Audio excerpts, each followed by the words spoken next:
Welcome to the Encore Audio Archives YouTube channel. I'm Taper Dave, and this is my channel. I've uploaded hundreds of talks here that I've recorded at meetings in West LA, and I've also recorded conventions starting in 2013. I've got a bunch of those up. And Walt and Mary Murray, the original owners of Encore Audio Archives, started the company in the 80s, and Walt recorded Joe and Charlie's and a bunch of stuff down in Vista, California. My sobriety date is June 20th of 1994. I hope you find something you like, so please like and subscribe to my channel and comment down below.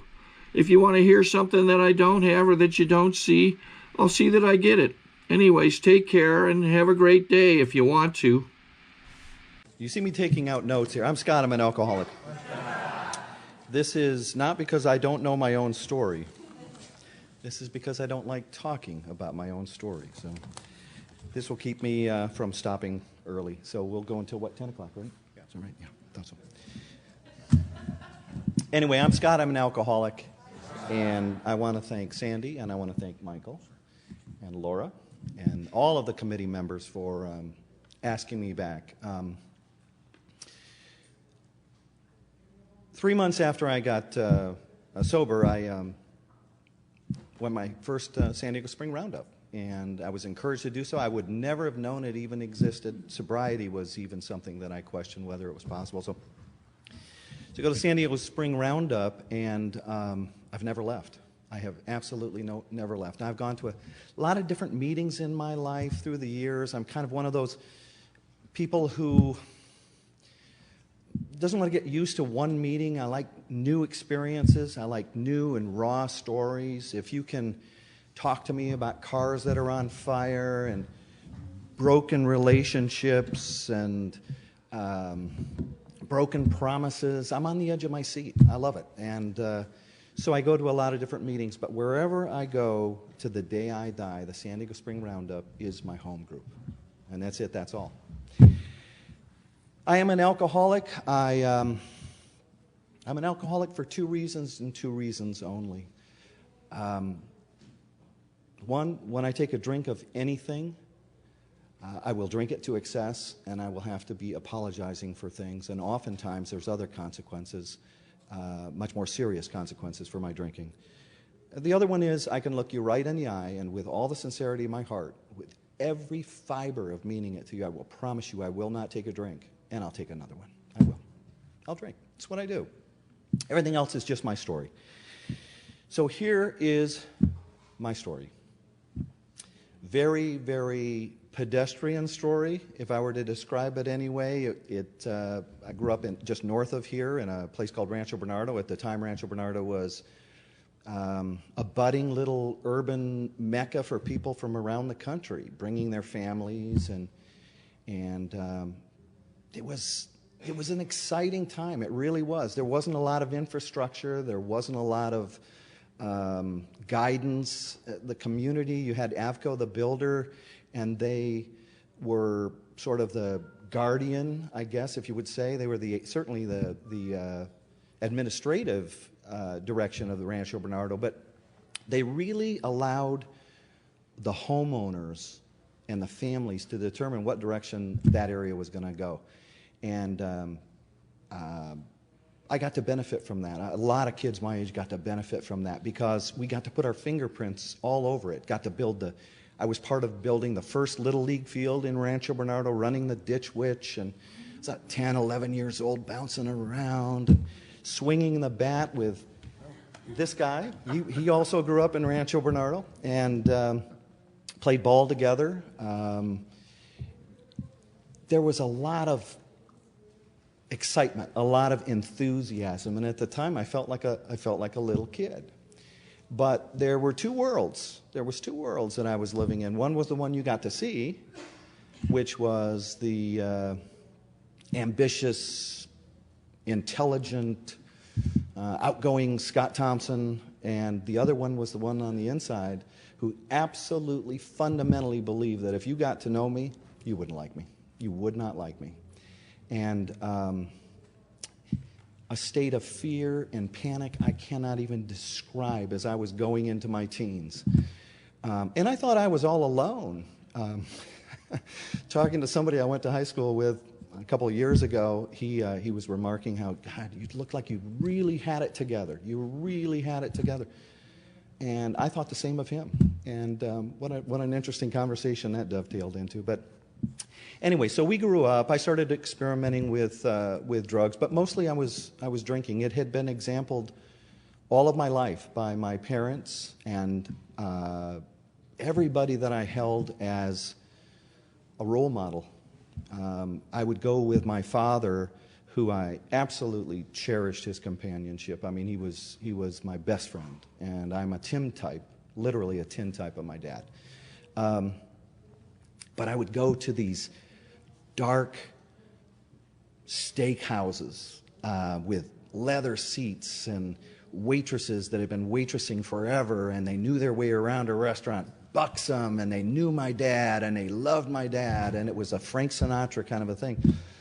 And I got to tell you something, I was completely turned on. As a matter of fact, when the band would sit down in a couple of these places, I would take my dad's fedora, and for people who are younger, a fedora is a hat, and I would put it on, I would grab a microphone on stage, and I would bring to life, including the horn section of Frank Sinatra songs. And I would go up and down the stage, and the diners would be clapping and buying my father drinks, and he loved it, I loved it. I'd sit next to him when he would put on a napkin. They would pencil out or pen out $1 million deals in the early 60s, and he was involved in bringing the first chain nursing homes to life in the United States, and so he was a well-respected man. You know, the whole thing was just so intoxicating to me, and that's what I wanted to be. That's who I wanted to be. That's who I wanted to be. And I was willing to subordinate me, my own personality, if you will, to mimicking him. And it was not a bright idea. It was not a bright idea. There's good, there's bad with that man. That is true. But I sat on his lap while he flew his airplane, and I would look up, my hands would be on that wheel, on that stick, his hands over mine, and I would look up and I thought, God damn, he knows a secret that nobody else knows. He knows how to fly. And if there was anything I wanted to do, it was to escape, really, to escape. So I grew up, I was drinking. Drinking is an escape. I hit a bottle, 15 years old, I guess. I had a couple of tall Coors and a tequila bottle in my bedroom. And my mother, God bless her, she must have been pushing the vacuum, and she banged the tequila bottle. And she came downstairs with this tequila bottle, and she said, "Is this yours? Is this your tequila?" And I said, "No." And that was it. That was all there was to it. And looking back, as I've had to go through, you know, a lot of my life, to sit down, because it's not something I really want to talk. I'm not comfortable. I'm comfortable helping you with your life, but I'm not ready to talk about my own. But looking back, I realized people were afraid to engage me. I had a nasty, fiery temper, and I had a mouth on me that had words that were well beyond my age. I mean, I could put together a sentence and make you feel about this high from a very, very young age, and I learned that from my dad. It was about vocabulary, it was about manipulation, it was about intellectual getting you to bend to my will. And I don't say that derogatory of my dad. I think they were self-preservation skills. I really do. I think he learned them from a young age. His father died of alcoholism. He was on his own.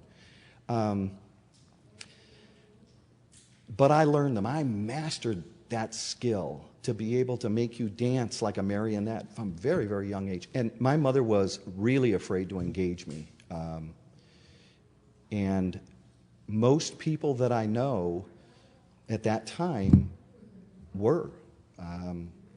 But I was inside, it was just completely creeping me out. I mean, I was behaving in ways that I knew were totally unacceptable, but yet that's the way it was. And I think that in Alcoholics Anonymous, I think as an alcoholic, I think the worst thing that I can do to shield my behavior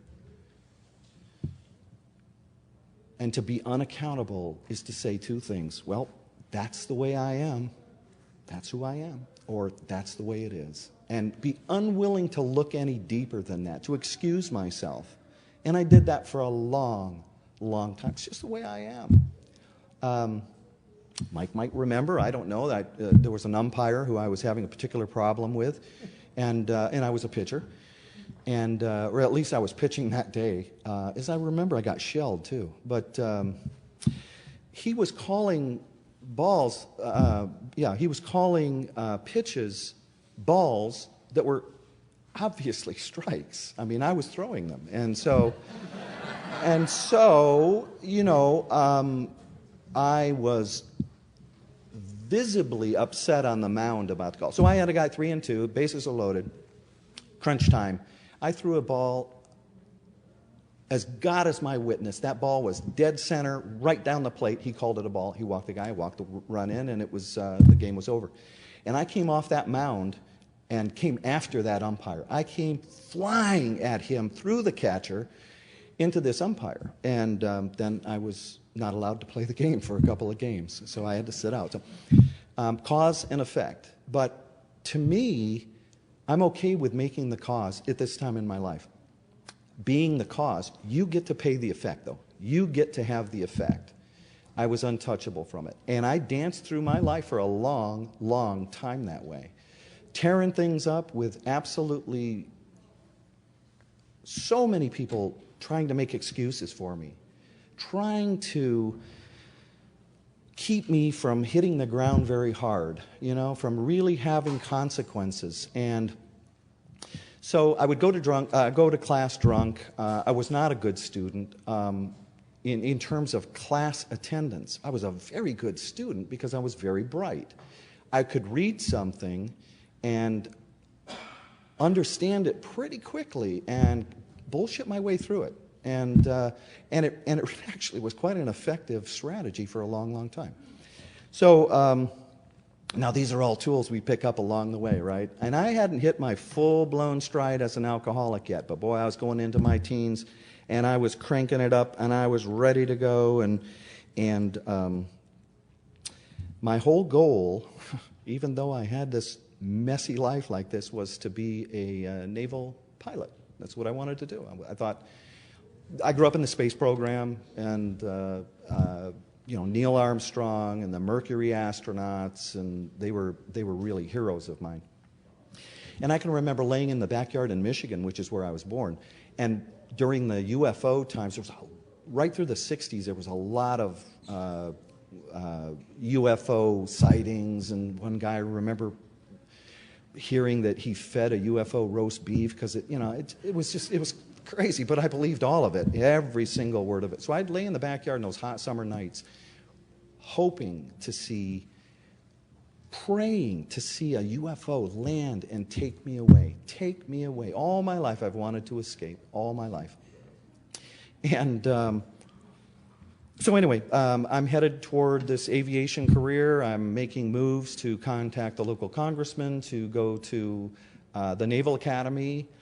And not sure if I would have made it or not. I can tell you right now I did not make it, but I was headed that way. That's what I wanted to do, and I discovered girls.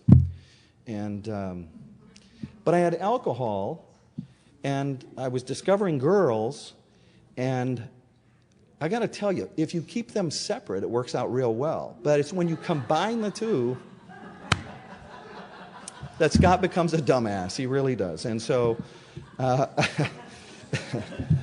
Oh yes, but I was always searching for something more. There was always something more. I was in a relationship. There had to be something more. I had a great job. There had to be something more. And at a very young age, I started a couple of small companies.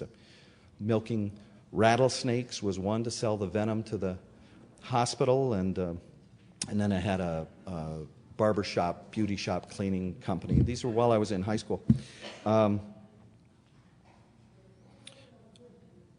looking back, when I made these notes, for instance, I thought, you know, the reason I was drinking so much when I was in my teens, because that's really not excusable, is because I wanted to make other people more interesting. I had chosen friends. Well, it's true. I had chosen friends that didn't make me aspire. They held me up as some kind of a role model, and that felt pretty cool. So looking back, I probably would have chosen friends that made me aspire to something a little bit greater, rather than creating a group of friends where I felt like I was more like a king, more like in control and could do no wrong. Anyway, before going to school, I moved up to Lake Tahoe for a little while because I needed to get some stuff out of my system. I could ski, there were girls, and there was gambling and drinking. And, you know, it's Las Vegas-style mentality. As long as you're not stealing from the casino, as long as I'm not gambling, well, I can gamble as long as I don't win. If I win and they have to pay me, I'm underage, and they will arrest me. But they'll gladly take my money. But I could drink. That's the biggest deal. I could drink, and I skied, and I drank, and I did other drugs, and I began to develop an idea for a business. And we're not going to go down that road, but it was a concrete idea for a business. It really seemed like it was going to work out well, and it did not. So, career took off. Lots of opportunity. I squandered a lot of opportunity. I got some really good breaks. Things went well at times, but I was still drinking, and it was increasing. Looking back, it was increasing, although it felt, I'm sure I'm the only one in this room, it felt like, by golly, I had it under control. I could do all of this. I could do no wrong. I'm dancing from a string, and I'm drinking as I want, and I'm doing whatever I want, and there are no consequences. And but boy, the increasing selfishness and the dishonesty and the fear, oh my God, the gripping fear that you'll find out I'm not who you think I am. Oh my gosh. It possessed me, absolutely possessed me. I remember being in La Jolla, and we had gone to the La Valencia Hotel. Then we went over to what was, maybe some people remember the Bratskeller. And the Bratskeller, there was a band up there, and they had a pair of bongos, and I was playing the bongos a little bit, and I thought, you know, I played guitar since I was very, very young. Why not I get on stage with them? And so, you know, and that never works out well at all. When you're not invited, you just walk up there. So I ended up down the street at a place called Jose's Courtroom, and there was a gal dressed in like a leopard outfit. It was very strange. Later in life, I bought one for myself, but. Anyway, so I said very, very loudly, I want to buy that woman and the animal standing next to her a drink. And she was with a guy. And that guy showed me, at least on that night, what pain was all about. And he actually dragged me out because I couldn't move. I'd been beaten down so hard. And he dragged me out onto the street to leave me there. One of the first things I'd ask my friends when they were asking what could they do to help was, is there anything left in my glass? That's the first thing I thought about, is that, you know, we were out drinking. Let's continue. Let's have some fun. And I'm bleeding and I hurt, and, you know, God sakes, you know, it just doesn't stop. So anyway, it was told to me, though I don't remember it, but it was told to me that I accused Jose's Courtroom of over-serving me, and that I was going to sue them. And so, again, no responsibility on Scott's part, right? So,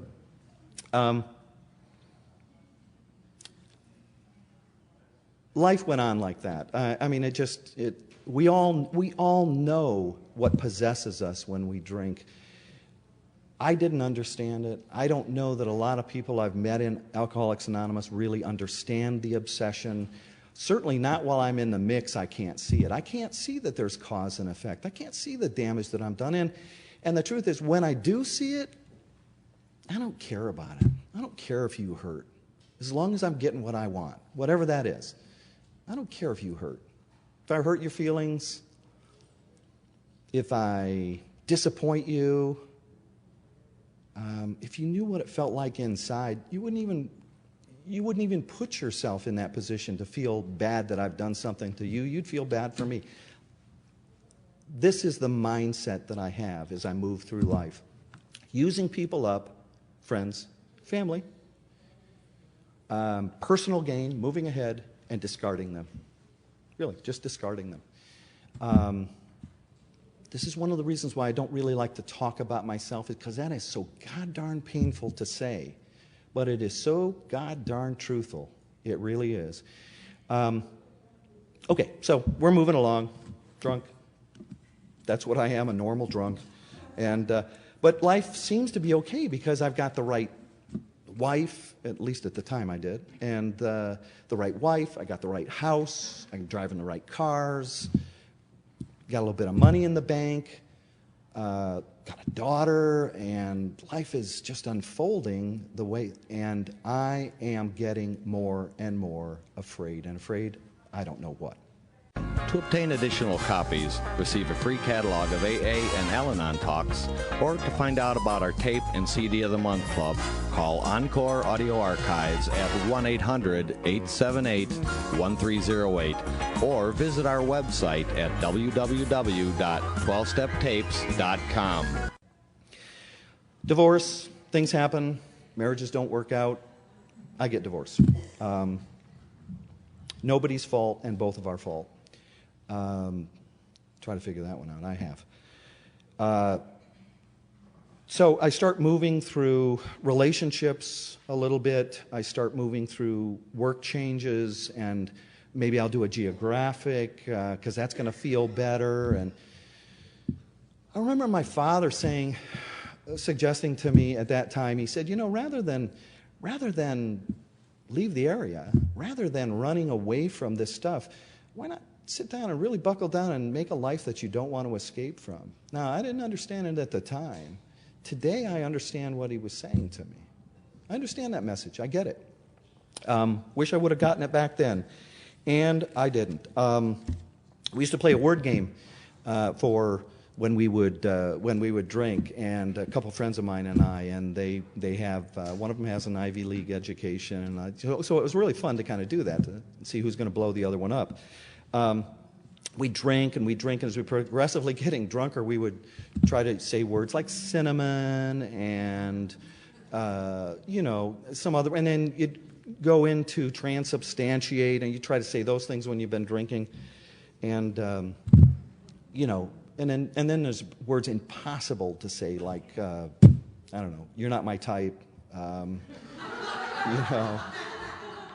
nobody wants to hear me saying, can somebody show me a restroom, because I really refuse to vomit in the street. I can't say those kinds of things when I'm drinking. And so, but anyway, all of this sort of melded together, and I found myself one night, and this is really the tipping point. I'd gone with my brother. I come from a family of 5 boys and 1 girl, very competitive family, including the girl, maybe especially the girl, frankly. But I met my brother for dinner, and we went to an Italian place, and there were a couple of waitresses there, and I wasn't interested. I was tired. I was dressed much like I am right now, frankly. I had just gotten back from doing some business. And Rob and I had opened up a number of bottles of wine, and he was hot on these little tiny heinies, and so I decided I was going to go to the Rancho Bernardo Inn because, frankly, I had not had enough to drink at that point. And he went away with those 2 girls. I went out to the Rancho Bernardo Inn, and I was in an industry that where I carried a gun. And so I was always had a shoulder holster on me, and I had a loaded firearm at all times. And I was afraid of everything. I was afraid of everybody that I had treated that way in that business. They were not very forgiving people, and are liable to show up at any moment at your front door. And so I go to the Rancho Bernardo Inn, and I'm pretty liquored up, but that's not quite enough. I'm not topped off yet, right? I'm not blacked out. I'm still remembering what we've been doing. And with me, I'm a blackout drinker, right? So if I remember the night before, then I wasn't drunk. You know, it's a gift. It's a gift. So I go to the Rancho Bernardo Inn, and remember, I grew up in Rancho Bernardo, and so it's like an old haunt place, and I'm sitting there. It's 2001 was September 11th, and so it was shortly after that. Must have been, because there were Christmas decorations, must have been somewhere Thanksgiving, Christmas, I guess, something like that. And these two pot-bellied sales guys there for some kind of golf junket, they were talking about, one was boasting about what he would do if somebody broke into his house and how he would handle that, and that he'd had 4 years in the Army. And the guy said, "You don't know how to handle a gun." Well, it was all I needed. So I dropped the clip on the bar, and I racked back the rail and took the round out, and I handed it to him, and I said, "Show him with this." And in the book talks about a moment of clarity. Everybody at that bar, their conversations came to an end because somebody just pulled a loaded gun out and handed it to somebody else. It's a big deal. It's a big, big deal. I had that moment of clarity, and the guy was fumbling with it. He didn't know what the heck he was doing. And so took it back, packed it, got it ready, put it away. And once again, I'm backing out of a group of people. Keeping my eye on the bartender, keeping my eye on the corners, keeping my eye on the people, and this shit is getting old. This is getting really tiresome. I got in my car, and I drove up into Gatewood Hills, which is in Rancho Bernardo, turned off the lights, reclined the seat, and I must have somehow gotten back to my brother's place, because the next memory I have was, it was cold. I was face down somewhere. It was cold. There was water. Well, I didn't know it at the time. I was wet. And so, and I hear this incessant dinging, ding, ding, ding. And I'm kind of groggy, and I come into life, and I'm looking uphill, and I'm looking around, and God dang, the sprinklers are on, and it's running downhill. I'm face down on my brother's driveway, although I don't know it. I didn't actually know where I was. Let me back up. Wait a second. Sorry to interrupt your viewing. Taper Dave here. Just wanted to take a second to ask you to like and subscribe to my channel. Let me know if you like what you're listening. I've got some very good talks here, and this one's a great one. Just curious, do you think this is better than Zoom? Tell me what you think. This is what brought me to consciousness. I kept feeling a ping in the back of my head, very, very dull, and turned around like that. My brother's neighbor's children were hitting me in the head with little pebbles. And I heard one of them say that these are my brother's neighbors. One of them say to the other one, "Look, I told you he's not dead." Honestly, who does that stuff? So, neighbors were mowing lawns. It was just an American Saturday morning, and I get up, and like I said, I'm dressed much like this without the jacket, and soaking wet, and just, I get up, I look, my car door's open, that's the dinging, the keys in the, the gun is on the hood, my checkbook is on the hood. I had never been so embarrassed in my life, for my brother, for my family. Undoubtedly, that's going to get back to my folks. My brother lives in this community. I could feel that pressure crushing down on my bones. I mean, it felt that deep, my responsibility and my apathy. I mean, my sadness for what I'd become. I mean, come on! It's just, what had happened to this promising young man? And so when I went in, I'd never been more embarrassed. I'd never been more frightened of the consequences of my actions. And I'd never been certain that I would never, ever drink again. And I'd say by noon that day, I was drunk in the backyard to the point where I couldn't leave the backyard. I mean, I could on my hands and knees, but why would I? Why would I? Why would I lower myself to that standard? So that set up a series of events, and January 20th, 2002, a woman had come into my life that was near and dear to my heart, and I sat on her steps in her house, petting a golden retriever, saying, I think I've lost control of my drinking. I think I have lost control of my drinking. And she said, no shit. That was her comment. Just like, and I thought that was a little inappropriate, a little insensitive of her to say that, but, and she said, and I said, I noticed that you don't drink. And I'm wondering how you do. And she revealed to me that she was an alcoholic woman in recovery. And all this time, I just thought she didn't like to drink, And I said, well, how do you do that? She goes, well, I don't, and it's just like in the book. I don't know how it's going to work for you, but here's what happened with me, and here's where you can go to a group of men. And I started that journey, and I've never turned back. January the 20th, 2002. And I've never had a need to drink. I don't even want to drink. I mean, they promised me that would happen, that not only do I not have to drink, I don't even have to want to drink again. And I think I've demonstrated I was not big on taking direction, so I didn't take to it right away. Matter of fact, we're speaking at the Roundup. One of the reasons why I went to the Roundup, I went to the Roundup because it's what I was doing. That is what I was kind of pulled into that. I told you I was not aware of it. Once I got here, I quickly realized that the individual who would eventually sponsor me had mentioned to me, although being of service will not keep you from drinking, it will help you in your recovery. And being a thinking man, I thought, well, God, there's like 2,000-3,000 people that come to this. If I volunteer for committees and I'm of service, I actually don't have to do that for the rest of the year because I'm like off the hook, right? I'm like off the hook. 2,000 or 3,000 people, I'll bet you can't do that, right? And here she sits, right? Anyway, the long and short of it is I did go to the Roundup. I did experience the Roundup. Slowly but surely inside of this dense head, the message began to come through. The message of replacing my own ego just for a moment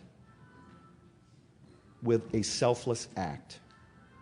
And it, I don't know what it was, but I know that it started with one. I know it started with one act on my part, just one selfless thing that I did. I can remember standing in a meeting and having the secretary say, I'd like you to lead the meeting today. Would you mind leading the meeting like that? This was at the Moose Lodge up in Oceanside. And inside my head, I was going, screw you, I got better things to do. I didn't come here to do that. I don't have that kind of time, and frankly, I don't want that kind of accountability. But the words that came out of my mouth were, I'd love to, thank you. And, and I remember taking that folder that he had with everything in it to hand out chapter 5 and thinking, what the hell just happened? What just happened? And it happened without me participating in it. And it was exciting, guys. It was exciting. That was real growth. That was real growth. And I've come to believe that this program is about change. This program is about growth. And if there's going to be any change or any growth at all, it begins and it ends with me. And I realized all of my life I've externalized everything. If I just had a little more of this, if I just got that right, sort of like getting ready to have a good day, Yeah, getting ready to have a good day. That's about what it added up to. And I learned in Alcoholics Anonymous that this is a good day to have a good day, right now, right here, right now. And it doesn't get any simpler than that. I'd heard somebody mention once at a meeting where it was going around, they were saying to a newcomer, keep coming back, it gets better, and keep coming back, and don't drink, and we'll see you tomorrow morning's meeting, keep getting better. And one of the guys sitting at the meeting, no old-timer there, he said, I'll tell you when it gets better when it's okay the way that it is. And for me, the simpler it gets, the more I understand it. See, I tend to make things very, very complicated. So I'm 12 years sober, and I'm still affected by the unreasonable doubts and fears that I talked to you earlier about. I don't know where they come from. They are, I guess they're those deep-laying, sort of self-defeating beliefs that they're buried so deep. They're so deep inside of me that I've long ago stopped challenging them. Long ago. And I think little by little they keep coming up. And as I interact with other sober men and women, and it can be somebody with 2 days of sobriety, it can be somebody with 20 years of sobriety. We'll probably see somebody on Sunday. She's still around. I think she's 55 or 56 years of sobriety. There might even be somebody here this year that's got more than that. The message that comes to me is the message I need to hear, and it continues to help me flush those self-defeating beliefs out of me, that stuff that says if you get to know me, you won't like me. But for me to believe, I'm a child of God, just like you're a child of God, no better, no worse. And for me to believe that I'm somehow broken or that I'm dime store level merchandise is pure unadulterated bullshit. It is. This is what I have come to believe. And when I was younger, church was a big deal to me. I really wanted to know God. And I sincerely wanted to know God. And I was a alkalite. I was an altar boy, and I took that role very, very seriously. And once a week, the priest would allow questions, allow the people who worked up on the stage, as it were, to ask questions, and other people too from the congregation. And I remember asking him a question very sincerely about that all my life I'd been taught to pray for people's sins, people who were in sin, to pray for them, to bring them away from sin and more toward God. And if there's anybody who needed my prayer, it would be Satan. He is steeped in sin, and I could visibly see this guy getting upset. But it was a legitimate question to a 14-year-old, I guess. Very legitimate question to me. I wanted the answer to that. And I had lost a friend. I had sought counsel. And the answer was, bad things happen to good people, and there is no explanation. Well, that just does not resonate with me. I need the answer. I need the answer from the church. So when I was 16, got a car, I bolted, never went back, tried to find God a lot of different ways, alcohol, LSD, the combination of both of them, and chasing, every religion you can imagine, trying to find God, reading Carlos Castaneda and finding myself in those pages, and none of it worked. None of it worked, and it won't work. I didn't realize at the time that God was just sitting right outside my reach, waiting for me to stop playing my games. So when I came into AA, when I came into the rooms, I heard God like a lot of folks, and I recoiled as if from a hot flame. And the truth is, it takes a while to get the wording "a God of your understanding," and that's ultimately and really, really important to me. I don't know if God's a woman or a man. I don't know if he's there, she's over there. I don't know any of that, and I don't care. What I know is this. I know one of two things are going to happen when I die. When I die, either I'm going to walk forward through that thin veil that I can't see beyond right now, and I'm going to hit hard surface, or I'm going to drop like a rock. But somebody will have taught me how to fly. I know that for a fact. I know that God is active in my life, whether I'm actively interacting with him or not. I know he's active in my life. I don't try to define him. I just thank him every single night for allowing me to be sober another day. And it seems to me that when I get away from doing that, because I have gotten away from that, and I have gotten away from meetings thinking, I don't really need that right now. I go out and find myself Very, very dangerous for this alcoholic, very, very dangerous. I lose sight of what's important, and I start taking shortcuts, and I start doing the shuck and jive. You know, I can do this on my own.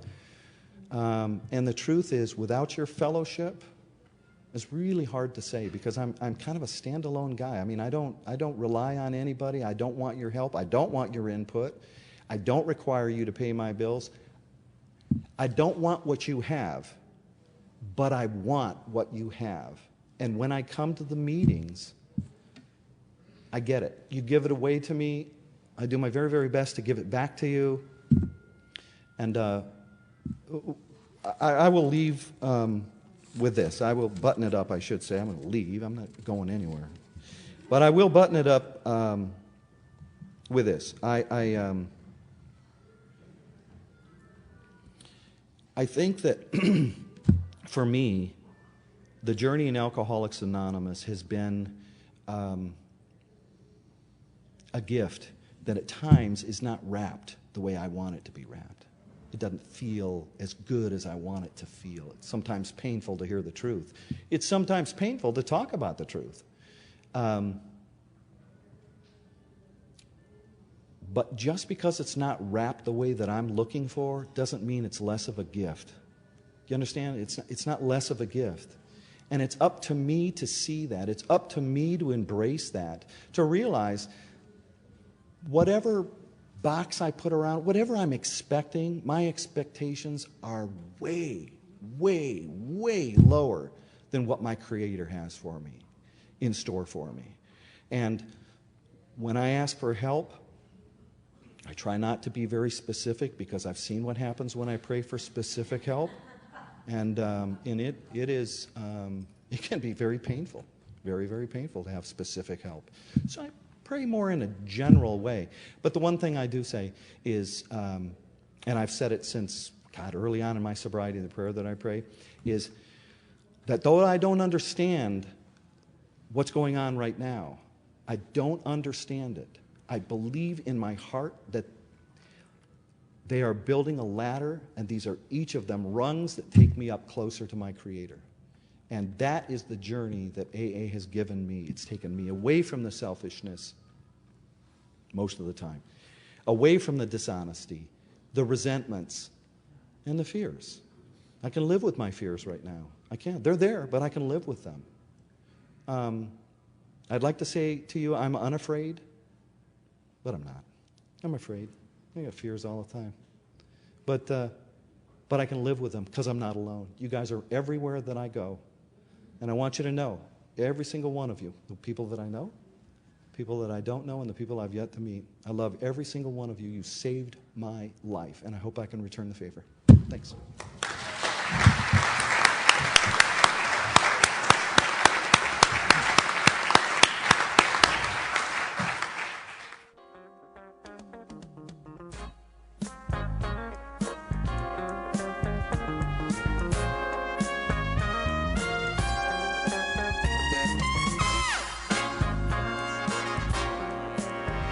We hope you have enjoyed this recording.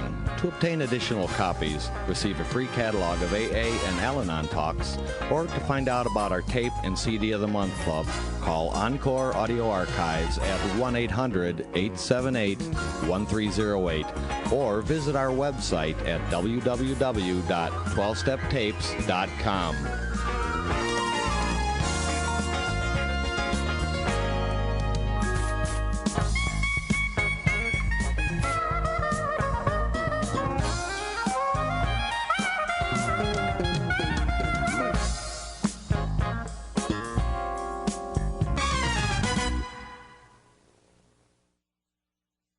I think we got a great talk going on here. Thanks for watching the channel. Taper Dave here.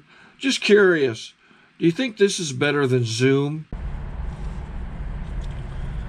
Okay, this is how I prepare my drone for launching.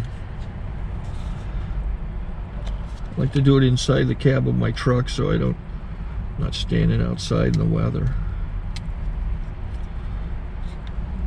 To install the joysticks for control, up and down, right and left, powered on. I have an Android phone that I use to connect it to the drone with. And it's actually controlled through the iPhone, through an app. Oops, wrong way.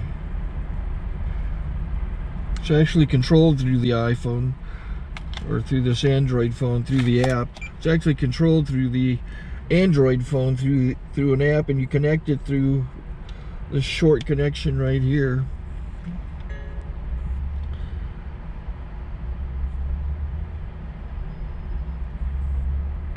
Remote control connected. Remote control's connected. So I pull out the drone. I have to extend the legs. Long legs extended first, then the short legs. Remove the gimbal protector. Set that aside, then power it on one short burst, then one long burst. I lay it down. So I have to go to calibrate. So the drone's not connected yet. It shows you here as this drone gets disconnected, even though the remote's powered on. So the drone has to establish it's connected. So I go into the app to calibration mode. First I'll calibrate the remote controller. Start calibration. Out, in, oop, out, in, up, down, and then this little wheel is to control the gimbal. So it's calibrated. Go to gimbal calibration, start calibration, and then it calibrates the gimbal. I don't know if that shows up. The gimbal's moving all over the place. Changes, you can see it on the video. And I'm calibrated to take off. It's acquired 7 satellites at the moment. There are 26 satellites up in the sky, which it has to acquire before you can take off. So it's connected. It's got enough satellites. This is white. I can go to press this little arrow button, swipe right to take off, and it would start the motors if I slid this to the right. But I'll wait till I get outside. Don't want to do it inside.